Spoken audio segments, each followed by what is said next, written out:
You ask Tiger to solve. This deals with linear equations with one unknown. The final result is x equals 91/3. Let's solve it step by step. Group all constants on the right side of the equation. Add 2 to both sides.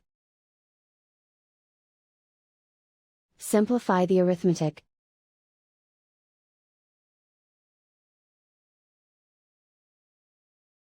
Isolate the x. Divide both sides by 6. Simplify the fraction. Find the greatest common factor of the numerator and denominator. Factor out and cancel the greatest common factor.